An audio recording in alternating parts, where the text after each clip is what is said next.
Kamusta mga ka-Unified? Excited na ba kayo sa inyong pinaka-inihintay na travel?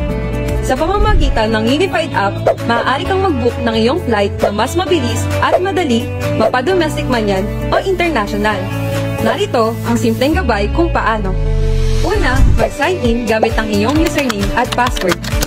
Importante na fully verified ang inyong account sa pamamagitan ng KYC. Pangalawa, mag-scroll hanggang sa pinakababa at doon may kita ang travel and tours. Pagka-click ng may icon, mapupunta kayo sa services offered na options. Meron kayong may kita na search flight, markup, at issue ticket.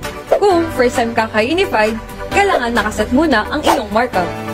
Ngayon ka-Unified, mag-try na tayo mag-search ng ating flight. I-click nyo tong search flight at mapupunta kayo sa page namin. Pakibasa ng maigi ang note na lalabas sa inyong screen. Piliin kung one-way or round-trip ang gusto nyong ticket. Pagkatapos, i-click ang select origin at piliin ang Manila. Sunod, mamili ng kung anong bansa ang gusto or planong puntahan. Mamili ng araw kung kailan aalis at babalik. Ilagay kung ilan ang magbibiyahe sa total of passengers. Pagkatapos, mag-scroll pababa hanggang sa makita ang select an airline. Mamili ng airline ang inyong gusto o pwede rin naman i-click ang option na any. Kapag nakapili na ng airline, i-click ang select cabin class at piliin ang any. I-review ang detalye at kapag okay na, pwede nyo nang i-click ang search flight na tab sa pinaka-ibaba.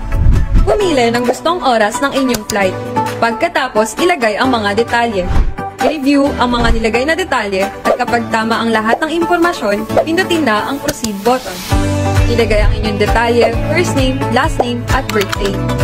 Kapag may bagahe naman, ilagay kung ilang kilo ang bagahe na kailangan nyo papunta at pabalik. Pagtapos na sagutan, i-click ang next na button para ma-review ang inyong detalye. Kapag okay na sa inyo, pindutin sa pinakababa ang proceed at i-input ang contact number, email address, pati ang iyong address. Pagkatapos, i-click ang save. May magpo-pop up na detalye at i-review ito. Pagkatapos, i-click ang proceed to payment. Mag-scroll sa pinakababa at i-click ang my wallet.